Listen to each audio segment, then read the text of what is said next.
제가 만들고 있는 36능력치 시스템 말고 가장 대중화된 코웨이 삼국지식 통무지정매 능력치를 책정해 보겠습니다.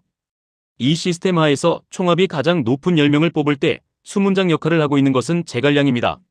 제갈량의 통솔부터 책정해 보죠. 제가 생각하는 지휘관으로서의 제갈량은 전략의 범죄, 전술의 천재입니다. 전략적으로는 전적이 굉장히 처참한데 1차 북벌은 상규를 선점한 곽회와 성동격사를 간파한 조회에게 막혔고, 진창 공격은 조진에게 간파당했고, 장압에겐 퇴각 날짜까지 간파당했고, 이후에도 사마위와 곽회에게 전략을 계속 읽히며 자기가 구상하던 계획을 실현해 본 적이 거의 없습니다. 전략 루트가 한정적이라는 변명거리가 있긴 하지만 제갈량은 중호는커녕 옥량주 병합도 못한 게 현실이죠. 마속 책임론, 이엄 책임론을 논하기 이전에 가장 먼저 논해야 할 것은 제갈량의 전략적 능력의 부재입니다. 하지만 전술적으로는 전적이 화려한데 삼국지에서 중국 군사사에 거대한 족적을 남긴 가장 큰 두 개의 업적 중 하나인 무우팔진도를 정립시켰고, 야전에서 사마의, 장압, 곽회, 비호 등을 격파했으며, 오장원 우회기동이 안 먹히니까 둔전으로 눌러앉으면서 장기전으로 노선을 변경한 임기응변 등 전술적 변수를 창출하는 능력은 굉장히 뛰어났습니다. 특히 무우팔진도의 영향력은 상당히 거대했고 이 상징성을 반영하여 95에 마크했습니다. 코웨이의 통솔은 부대 운용 능력에 해당하기 때문에 전술적 요소가 많이 반영된 결과입니다. 무력은 49입니다. 기존 30대에서 좀 올려줬습니다. 그래도 피지컬이 좋았고 농사짓던 사람이니까 저 정도까진 가능하지 않을까요? 지력은 100 유지입니다. 정사를 반영한다면 90대 초반도 간당간당하겠으나 코웨이 삼국지에서 연희 요소를 완전히 제거하는 건 뇌절이기 때문에 연희 상징성을 유지했습니다. 여포의 무력도 마찬가지입니다. 정치는 98입니다. 정사공인 삼국지 최고의 명재상이니 90대 후반까진 무리가 없어 보입니다.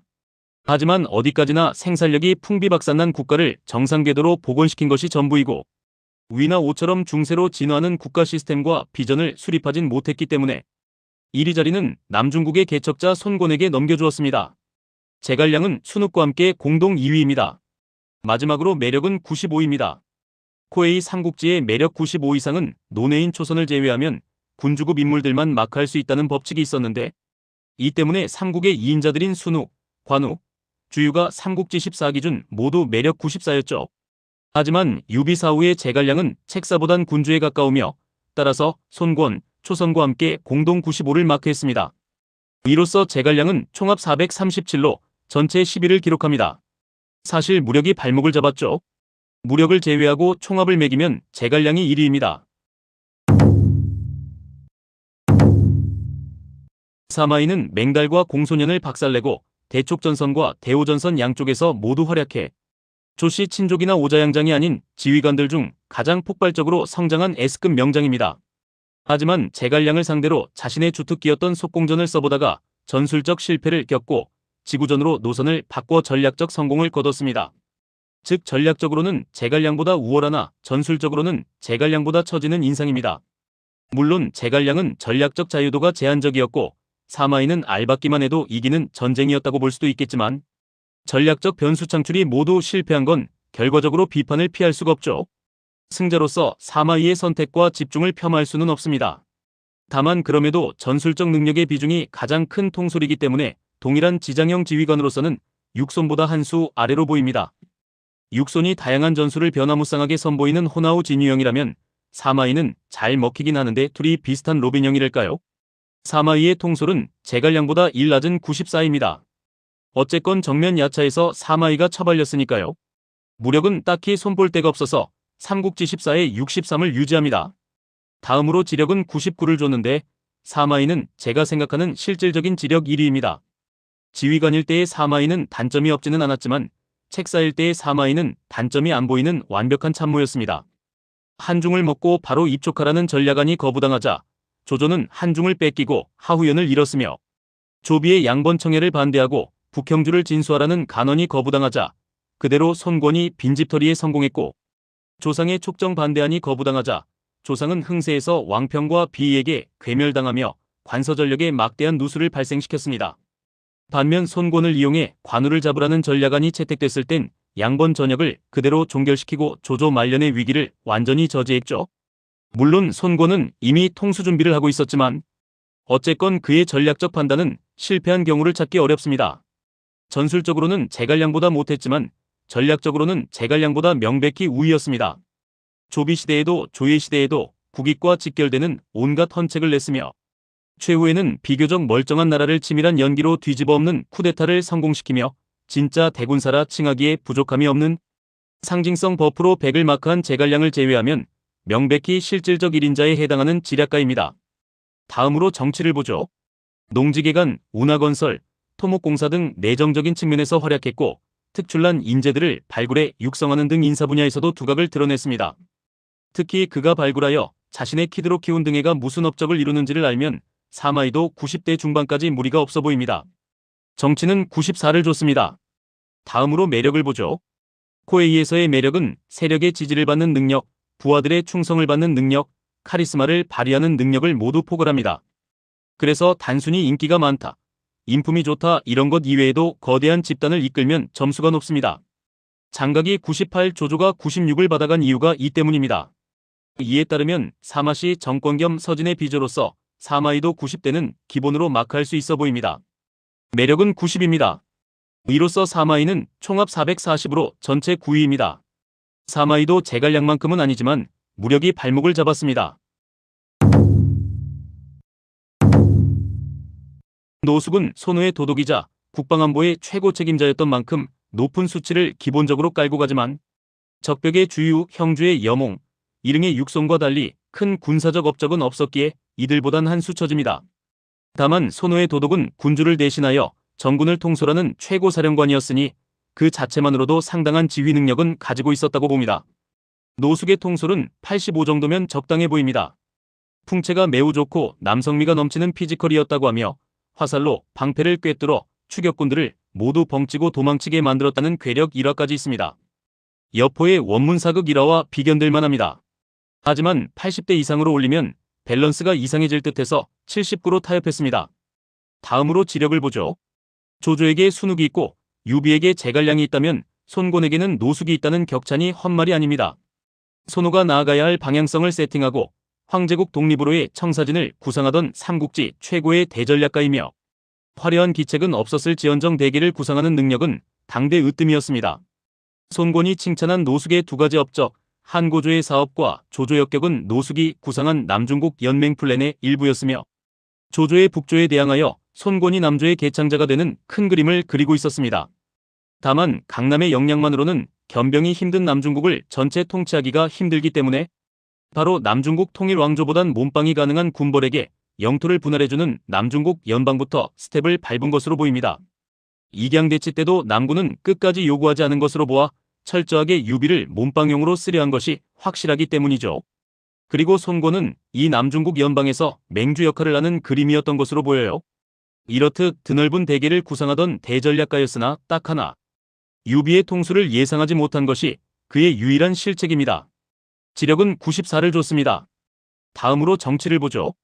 손호의 군정권자로서 흠잡을 데 없는 군정을 행했으며 무엇보다 그의 최대의 장점인 외교 측면에서 대단히 강렬한 임팩트를 남겼습니다. 삼국지에서 한 인간이 이렇게까지 두 나라의 외교판을 장기적으로 지휘했던 경우는 없었습니다. 노숙이 살아있을 땐 초고의 외교는 대부분 노숙의 뜻대로 흘러갔으며 익양대치처럼 마찰이 있었을 땐 랩배틀로 관우를 아닥시키는 깡패 같은 포스를 보여주며 외교판을 주름잡았죠. 정치는 95입니다. 매력은 삼국지 14의 89를 유지시켰습니다. 꼰대 장수에게 싸가지 없다는 소리를 들은 것 때문에 90대의 진입은 힘들어 보입니다. 노숙은 총합 442로 전체 8위를 기록합니다. 노숙은 비유를 하자면 장점이 엄청나게 특출나서 총합이 높아진 케이스라기보단 뚜렷한 약점이 없어서 총합이 높아진 케이스로 보입니다. 육소는 말이 필요 없는 삼국지 능동형 기장의 최정점이며 단순 군공의 양으로만 따지면 오나라 역대 최고입니다. 하지만 수비전 성과에 비해 공격전 성과가 미미해서 주유보단 아래로 뒀습니다. 육손의 통솔은 97입니다. 무력은 70입니다. 육손이 딱히 무력이라가 보이진 않지만 38 리메이크에서 육손 무력이 딱 70이길래 그것에 맞춰서 저도 70으로 올려줬습니다. 다음으로 지력을 보죠. 그가 선보인 지략과 기책들만 보면 사마이와 같이 99를 받아도 무방하겠으나 육손은 정치적인 머리가 군사적인 머리를 따라가지 못했습니다. 정치적으로는 눈새 행보를 꽤 보였는데 이게 하필 이궁에서 터져서 자기 무덤까지 파고 말았습니다. 호족들한테 극도로 예민한 극 F 손권한테 최대 호족이 눈치 없이 티발놈 짓을 한 것도 마이너스인데 자신이 손권의 황궁을 도청하고 있었다는 것을 암시하는 말까지 눈치 없이 솔직하게 털어놓는 꼴을 보면 정말 군인일 때와 정치인일 때가 너무 다릅니다. 이 때문에 자신이 실각하면 물론 자신의 가문까지 아작이 날 뻔했었죠. 육윤과 육항의 기지로 간신히 가문을 존속한 겁니다. 옅은 군략은 최고이나 정략이 형편없던 탓에 조금 감점되었습니다. 코에이의 정치는 정략이 아니라 100% 행정과 외교이기 때문에 이런 정략적 요소들은 어쩔 수 없이 지력에 넣어야 합니다. 육손의 지력은 96입니다. 다음으로 정치는 외교와 내정에서 두루 활약했으며 특히 민심을 챙기는 수완이 상당했습니다. 또한 손호의 도독들 중 유일하게 승상까지 역임했다는 상징성이 있어 90까지 고점을 찍게 했습니다. 다음으로 매력을 보죠. 코에이의 매력은 카리스마와 지지도를 포괄합니다. 유력 호족의 가주이자 구국 영웅으로서 육손의 존재감은 손호 내에서 실로 막대했죠. 상당한 덕장이기도 했고요. 매력은 91입니다. 이로써 육손은 총합 444로 전체 7위입니다. 원소는 개교 전투 정도를 제외하면 큰 무리 없이 하북 패권 전쟁에서 항상 우세를 점했으며 결과적으로는 당대 최강 공손찬을 무너뜨리고 하북을 평정했습니다. 물론 용병술보단 정치술로 쌓은 성과이나 전적과 공적이 우수했던 것은 사실입니다. 관도대전 때도 사령관 목이 따인 직후에도 조조군에게 유효타를 계속 먹이기는 했고요. 다만 관도대전에서 끝내 처참하게 무너진 것이 평가의 발목을 잡습니다. 원소의 통솔은 91입니다. 다음으로 무력은 78 정도로 두겠습니다. 환관들 패죽였던 일화 때문에 소폭 상승한 겁니다. 다음으로 지력을 보죠. 원소의 최고 강점은 바로 정략입니다. 타의 추종을 불허하는 정치술과 선전술로 말미암은 온갖 중상모략, 쇼맨십으로 최강의 세력을 쌓아올렸죠. 하지만 그에 비해 군략은 미치지 못한 것인지 전풍과 저수의 헌책을 계속 무시하고 관도대전에서도 똥볼만 차다가 망했습니다. 지력과 큰 연관은 없지만 용인술의 실패가 치명적이기도 했고요. 군략의 천재, 정략의 눈새였던 육손과는 정반대랄까요? 하지만 그럼에도 자신의 브레인스토밍만으로 촉한이나 손호보다도 강력한 당대 최강의 세력을 쌓아올린 차력쇼는 높이 쳐줄만 합니다. 지력은 93입니다. 다음으로 정치를 봅시다. 의외로 은혜와 관용의 통치를 펼쳤다는 기록이 일관적으로 이어지며 사대부부터 빈민까지 모든 백성들이 원소의 통치를 칭송하고 존경했다고 합니다. 정치는 90입니다. 육손을 비롯한 여러 인물들과 90턱거리를 마크하며 공동 27위를 기록했습니다. 다음으로 매력을 봅시다. 최강의 세력을 이끌었다는 점, 만민의 칭송을 받았다는 점, 1인의 카리스마로 유지되는 독재 정권의 총수였다는 점으로 말미암아 원소의 존재감은 조조조차 두려워할 정도로 절대적이었습니다. 매력은 93입니다. 하지만 그만큼 적도 많았고 끝내 역사의 패자로서 역적으로 기록되었기에 이보다 높이 갈 수는 없어 보입니다. 원소는 총합 445로 전체 6위를 기록합니다. 삼국의 일원이 아닌 인물 중에서는 유일하게 탑10 안에 등재됐습니다. 주유가 조조를 정면 대결로 찢어발기고 오히려 수세를 공세로 전환해 형주 겸병의 스타트를 끊었다면 여몽은 유비의 통수와 관우의 알박기를 모두 응징하고 형주 겸병의 피날레를 장식한 존재입니다. 명실상부 손호의 도독 중 주유와 더불어 공동 1위를 논할만하며 노숙이 구상했던 남중국 왕조개창이라는 큰 그림을 자신의 장강방어선 구축 전략과 결부시켜 실체로 구현한 삼국지 최고의 명장 중 한 명입니다. 여몽의 통솔은 96입니다. 정보전 안정으로는 여몽을 따라올 지휘관이 없습니다. 다음으로 무력을 보죠. 황조랑 싸울 때 적군의 대장 진취를 직접 죽인 일화를 비롯하여 상당한 무용 기록이 남아 있습니다. 밸런스 때문에 90대까지는 안 되더라도 80대 중반은 무리가 없다고 봅니다. 무력은 86입니다. 다음으로 여몽의 최고 강점인 지력을 봅시다. 여몽은 제가 생각하는 삼국지 최고의 지장입니다. 육손의 화려한 기책과 모략을 더 고평가하는 사람들도 많지만 제가 보기엔 여몽의 지략이 조금 더 뛰어납니다. 여몽은 익양대치 때도 형주정벌 때도 모두 손실률 0%로 영토 확장에 성공했습니다.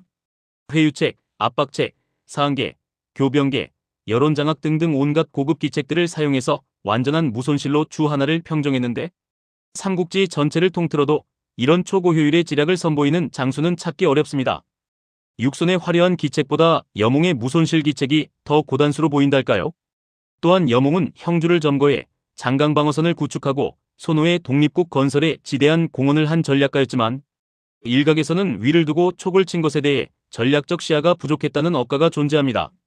하지만 호족과 이민족들의 영향력이 커 양주에서의 중앙 통제력이 약했던 손호로서는 비조선견의 영향권이던 형주를 군주직할령으로 삼아 그 통제력을 강화할 필요가 있었으며 남영주와 양주는 장강을 따라 지리상 한 세트로 묶이기 때문에 형주의 적대적인 세력이 존재하면 양주 입장에서는 서북 이중전선에 낑기게 됩니다.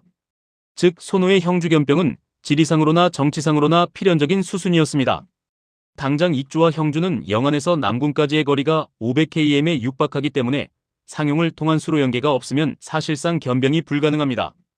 그래서 유비가 무리하게 보급선을 육지로만 400km씩이나 깔아놓다가 개박살난 겁니다. 즉 여몽이 형주를 완벽히 장악해 두었기에 이릉에서의 승리가 가능했던 것이죠. 여몽은 사후에도 손호의 대전략에 막대한 기여를 남기고 떠난 전략가입니다. 또한 여몽은 손권과는 정치적 운명 공동체였기 때문에 육손처럼 정략에서의 마이너스가 들어갈 만한 일도 없었습니다. 지력은 97을 줘도 무방합니다. 다음으로 정치를 보죠. 점거한 형주를 아무런 마찰 없이 통치했으며 관우가 지닌 유일한 장점이었던 민심마저 손에 넣어 완벽한 승리를 거두었습니다. 다만 그 외의 행정이나 외교 면에서 큰 자취를 남긴 건 아니기 때문에 타 인물들보단 상대적으로 처집니다. 그래도 80대 이하로 내려갈 수는 없다고 봐요. 정치는 81입니다. 다음으로 매력을 봅시다. 젊은 시절엔 망난이었지만 괄목상대 이후로는 주요 노숙과 어깨를 나란히 하는 손호의 대들보이자 구심점, 신세대의 든든한 맏형과 같은 존재로까지 성장했습니다. 전성기 기준으로 책정해주는 게 맞지만 초년의 모습을 완전히 배제할 순 없어 90까지 가진 못했습니다. 매력은 88입니다. 이로써 여몽은 총합 448로 전체 5위입니다. 손고는 수비에는 일가견이 있었으나 공격에서는 패급이었습니다. 제갈량과 강유의 북벌을 합친 것보다도 많은 전쟁을 일으켰지만 영원히 장묘와 만총의 먹잇감 신세였습니다. 아무리 좋게 봐줘도 70대 중반이 한계입니다. 통솔은 76입니다. 대신 무력은 88까지 가능해 보입니다. 장묘에게 활솜씨를 인정받고 호랑이를 때려잡으면서 놀았다는 기록까지 있는 것으로 보아 무력만큼은 아버지나 형에게 크게 꿀리지 않았습니다. 3군주 중 무력은 가장 높게 책정했습니다. 다음으로 지력 또한 손권의 강점입니다. 사항기를 즐겨 썼으며 실리주의적인 정략 능력이 뛰어났습니다. 적벽대전 유수구 전투 형주 공방전 이릉대전 조비의 남정으로 이어지는 10년간 손권의 정략적 스탠스는 가히 실리주의적 정치 전략의 극한에 가까운 퍼포먼스를 보여줍니다. 또한 조비에게 칭본한 것이 대단히 놀라운 정략의 성공입니다. 손권은 이를 통해 이릉대전 당시 위가 촉을 도와오를 협격하지 못하도록 안전장치를 만든 겁니다. 표면상으로는 오가 위에 번국이 된 것이니까요. 또한 조비로부터 왕작과 구석을 받아내면서 분리독립의 준비를 끝마치게 됩니다. 위의 침공을 방지하는 안전장치와 분리독립에 필요한 실속을 모두 받아내는 일석이조의 정치적 한 수였죠. 젊을 때 순진하게 유비를 믿다가 통수 맞았던 흑역사가 있긴 하지만 절치부심하여 보복에 성공했으니 90대 반열에 입성시켰습니다. 지력은 92입니다. 이제 정치를 봅시다. 제 책정 기준 삼국지 정치력 1위는 손권입니다. 남중국의 개척자이자 남조의 개창자이며 호족연합체를 휘어잡고 칭제까지 성공한 전설적인 통치자입니다. 벽지, 유배지, 오랑캐 속을 정도로 인식되던 남중국에 처음으로 중화의 왕조를 키워냈기 때문에 손권이 남중국 버전 한고조라는 격차는 절대 과언이 아닙니다. 손권의 통치로 강동의 현 개수도 2배로 늘어나는 등 체급이 폭발적으로 발전하기 시작했고 이렇듯 손권이 남중국의 털을 닦아놓은 덕에 후대의 동진과 남송 같은 남중국 중화 왕조들이 영향력을 유지하며 존속할 수가 있었습니다.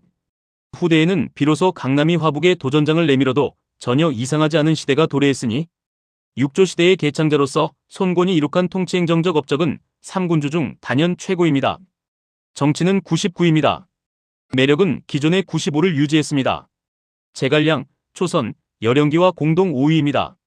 이로써 손권은 총합 450으로 전체 4위입니다. 하지만 통솔을 제외한 능력치 총합으로는 전체 1위입니다. 삼국지 최강자 조조를 정면 대결로 찢어발긴 지휘관 주유는 명실상부 삼국지 통솔력 전체 2위로 가장 많이 선정됩니다. 주유의 적벽전 승리는 의미가 남다릅니다.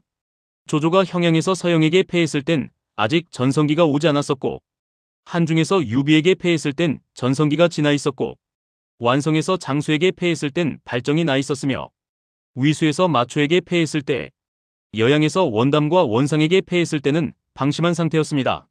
하지만 적벽에서 주유에게 패했을 땐 조조가 그 어떠한 컨디션 난조도 없었습니다. 굳이 따진다면 수전에 익숙하지 않았다는 것 정도인데, 이건 조조가 개인기량으로 커버가 가능한 부분이 아닙니다. 즉 적벽의 패배는 조조가 순수하게 실력으로 패배한 것이며, 여기서 멈추지 않고 수세를 공세로 전환하여 조인에게 맹공을 퍼부은 끝에 남영주를 따버리는 엄청난 퍼포먼스를 선보였습니다. 주유 생전의 군사적 대립은 사실상 북중국의 조조 vs 남중국의 주유 구도로 이어졌으며, 만약 주유가 요절하지 않고 촉정의 성공에 끝내 천하의 분지기를 이뤄냈다면 삼국지라는 전제 자체가 성립이 안 됐을 겁니다. 당연히 통솔은 98입니다. 무력은 75입니다. 기존 수치에서 조금만 상향했습니다. 큰 의미는 없습니다. 그냥 무관에 걸맞는 수치는 갖도록 한 조정입니다. 다음으로 지력을 봅시다. 사실 정사의 주유는 책사와는 거리가 멀죠. 다만 천하의 분지기를 구상하고 마초와의 연기를 생각했듯 대국 전략적 시야는 매우 뛰어났습니다. 정치적인 기책도 탁월했습니다. 유비조차도 자신을 억류하려 했다는 주유의 계획을 듣고 공포를 느꼈다고 하죠. 따라서 연희의 특급 지략가 캐릭터리티와 정사의 정치 전략적 식견을 절충해 결과적으로는 기존과 비슷한 수치를 부여했습니다. 지력은 98입니다. 마침 38 리메이크에서도 주유가 98을 기록했길래 겸사겸사 올려줬네요. 정치는 86입니다. 주유가 딱히 행정면에서 두각을 드러낸 일은 없어서 정치까지 90을 받긴 힘듭니다. 그래도 군정면에서는 탁월했다고 봐야겠죠. 매력은 94입니다. 삼국지의 모든 장수들을 통틀어 가장 군주에 가까운 거물이었으며 손호 제2의 군주였다고 봐도 무방한 정신적 지주였습니다. 인격적으로도 흠잡을 데가 없으며 충신이기까지 한 모든 것이 완벽한 엄친아였죠.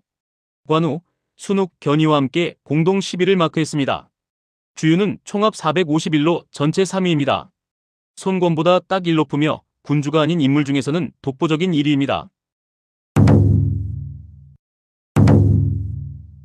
초반에 잦은 패전 기록들. 비록 서주가 대효도로 북서주의 인프라가 작살나서 남서주로 치소를 옮기느라 행정체계가 불안정한 상황이었다고는 하나, 천하의 원술과 자강두천을 벌이며 무승부를 기록했던 전적, 그리고 이릉대전으로 무너진 말년이 유비의 군제평가를 어렵게 만듭니다. 하지만 저는 능력치를 고점을 중시해서 주려고 노력하는 편이기 때문에 그렇게 처맞으면서도 끝까지 살아남아 남영주와 익주를 평정하고 조조에게 최후의 승리를 거두며 삼국정립을 이끌어냈다는 업적을 결코 무시할 수 없습니다. 그렇다고 당대 최상위권에 들어갈 정도의 지휘관은 아니고 통솔 90대는 턱걸이로 마크할 수 있는 수준이었다고 봅니다. 어쨌거나 조조를 상대로 영토를 빼앗은 인물은 주유와 유비가 전부니까요. 이걸 법정빨이었다고 물고 늘어진다면 마찬가지로 주유도 황계빨이었다고 물고 늘어져야 할 겁니다. 물론 한중전 없었으면 유비는 통솔 80대도 간당간당했을 겁니다. 그런데 그만큼 한중전은 인정을 안 해줄 수가 없습니다. 통솔은 90입니다. 무력은 도구를 채찍으로 패 죽인 것, 직접 양회를 비수로 기습초살시킨 것, 수십 년간 최전선에서 싸웠다는 것, 그렇게 터지면서도 한 번의 중상도 입지 않았다는 것 등의 기록을 종합하여 80대 중반의 무력은 충분히 가능하다는 결론이 나왔습니다. 관우와 장비 같은 깡패들이 형님으로 모시는 갱스터 두목이었으니 이 정도가 더 자연스럽지 않을까요? 무력은 85입니다. 다음으로 유비의 강점인 지력을 보죠. 유비는 오로지 정치질과 통수질만으로 떠돌이 갱스터 두목에서 황제까지 올라간 희대의 인간 승리자였습니다. 공손찬에게 오한돌기 받아먹은 상태로 스무스하게 손절하고 원소파로 갈아타 조조의 서주 침공을 봉쇄시킨 교묘한 정치술, 자신을 인위지사, 한실지신으로 포장하는 이미지 메이킹술, 무려 조조에게 받은 군대로 조조의 서주를 공격해 점거한 빠꾸 없는 통수극, 독립, 세력 형성, 천하삼분까지 연쇄 반응으로 성공시킨 전대미문의 손권 유장 더블 통수극, 한중왕 선포로 위나라 전국 각지에서 반란이 일어나게 만든 선동술까지 그야말로 인간이 보여줄 수 있는 정치술을 모두 보여준 삼국지 정략가 1위라고 봅니다. 이 끝을 알 수 없는 음험한 정략과 모략이야말로 유비가 지닌 가장 강력한 무기였습니다. 그럼에도 한계 역시 명확했으니 이는 군략이 정략을 따라가지 못했기 때문입니다. 정략의 대가였으나 군략은 그에 미치지 못했다는 점에서 원소와 비슷한 점이 많습니다. 각각 관도와 일흥으로 최악의 은퇴식을 치렀다는 점까지 유사하죠. 지력은 92입니다. 다음으로 정치는 통치하는 영지마다 안정적인 행정에 주력했으며 세력의 붕괴가 잦았음에도 지속적으로 세력을 재규합하고 항장과 군조를 가리지 않는 인재감시관으로 온갖 특급 유망주들을 육성했습니다. 행정적 역량은 탁월해 보입니다. 또한 계파를 조정하고 권력을 분할하는 정치판 구상 능력은 당대 최일류라고 봐도 무리가 없죠. 다만 조조나 손권처럼 눈에 띄는 치적이 없어 90은 한 끗 차이로 마크하지 못했습니다. 정치는 89입니다. 마지막으로 유비의 가장 강력한 능력인 매력입니다. 천하의 모든 군웅들을 홀리고 해롱거리게 만든 인간 구미호였죠. 아니 여포보다도 통수를 많이 때리고 다닌 통수의 왕인데 당대에도 현대에도 인의군자로 인식하는 사람들이 많은 걸 보면 말 다했습니다. 매력은 99입니다. 유비의 총합은 455로 전체 2위입니다. 조조의 군사적 재능만 보면 100을 줘도 무방하지만 적벽, 한중, 유수구, 완성, 위수, 여양, 형양 등등 패전이 은근히 있는 편이라 99로 유지했습니다.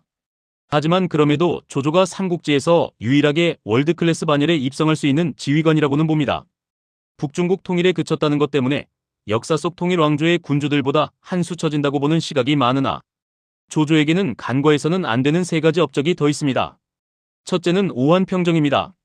오한을 2차례에 걸쳐서 걸레짝으로 만들어 놓은 덕에 북적의 침공이 100년 가까이 딜레이되었는데 유방이 묵돌에게 아작이 나고 서진이 북적들에게 갈갈이 유린당한 것을 생각하면 조조의 업적은 충분히 의의가 큽니다. 둘째는 서융병합입니다. 후한대의 서융은 사실상 북중국에서 떨어져 나가 있던 지역입니다. 그런데 조조가 망치와 모루 전술을 이용한 회전 한 번으로 마초를 위시한 관서군을 괴멸시키면서 사실상 서융이 북중국에 다시 병합되었습니다. 일각에서는 오한과 서융 평정을 카이사르의 갈리아 평정과 견주기도 할 정도이니 이 공적들을 함께 고려해본다면 천하통일에 둔하는 업적임은 분명합니다. 마지막은 위무주손자를 남긴 것입니다. 삼국지에서 가장 군사사적 영향력이 큰 두 가지 업적을 뽑으라면 하나는 조조의 위무주손자고 다른 하나는 제갈량의 무우팔진도입니다. 손자병법에 주석을 달아 오늘날 전해지는 버전을 완성시켰다는 뜻이니 말년에 보인 극적인 폼 하락만 제외한다면 조조의 군사적 업적은 중국사 탑10 안에 거론될 만합니다. 다음으로 무력을 보죠. 꿩 63마리를 사냥하고 직접 수십 명을 죽여 포위를 뚫었다는 등 상당한 무력 일화들을 가지고 있습니다. 90대도 가능하겠으나 밸런스 때문에 어쩔 수 없이 80대 초반으로 유지했습니다. 무력은 82입니다. 다음으로 지력은 군략, 기책, 전략, 정략 등 다방면에서 특출난 능력을 선보였던 만능의 지략가였기 때문에 90대까지는 무리가 없습니다. 이건 일일이 열거하기도 어려울 정도죠. 그런데 그만큼 당한 적도 많아서 90대 초반으로 유지했습니다. 지력은 유비, 손권과 동일한 92로 책정했습니다. 삼군주가 브레인스토밍의 수준은 거의 동급이었다고 보기도 하고요. 정치는 활령의 적폐를 청산하고 유재식어, 구연령, 둔전제, 호조법 등의 다양한 개혁을 통해 무너진 후한을 예토전생시킨 명개혁가였다고 할 만합니다. 특히 호조법은 인두세로 걷어지던 한대 세금 제도가 붕괴되면서 파탄난 경제를 사람 하나당 세금을 거두는 조세제도인 인두세에서 가구 하나당 세금을 거두는 조세제도인 호조로 진화시키고 중국 왕조의 경제 형태를 사람을 지배하는 고대적 경제에서 토지를 지배하는 중세적 경제로 각성시킨 시대적 변혁의 선봉에 있던 혁신적 개혁이었습니다. 이 때문에 일각에서는 조조를 중국 중세사의 시조라고까지 평가할 정도이니 조조 제1의 능력인 군제만큼 제2의 능력인 정치 또한 최고를 논할 만합니다. 다만 다른 정책들에서는 백성의 불만이 많았고 각 제도들의 부작용도 있었다는 것을 감안해서 90대 중반으로 소폭 조정했습니다. 능력치 작업이다 보니 수치화와 밸런스를 위해서는 어쩔 수가 없는 것 같네요. 정치는 96입니다. 마지막으로 매력을 봅시다. 앞서 말했듯 코에이에서의 매력은 단순 매력뿐만 아니라 카리스마와 존재감을 포함합니다. 그래서 거대 세력을 이끌었던 군주들이 매력에서 고득점을 가져갑니다. 이러니 저러니 해도 조조는 가장 많은 신하와 가장 많은 백성을 거느렸던 가장 거대한 군주였죠. 매력은 96입니다. 이로써 조조는 총합 465로 전체 1위입니다. 사실 이건 누구나 다 예상한 결과였을 겁니다. 연애 상징성으로 각각 무력 100, 지력 100을 가져간 여포와 제갈량을 제외하면 조조가 통솔 99, 손권이 정치 99, 유비가 매력 99를 가져가면서 3군주가 나머지 분야의 1인자인 구조입니다.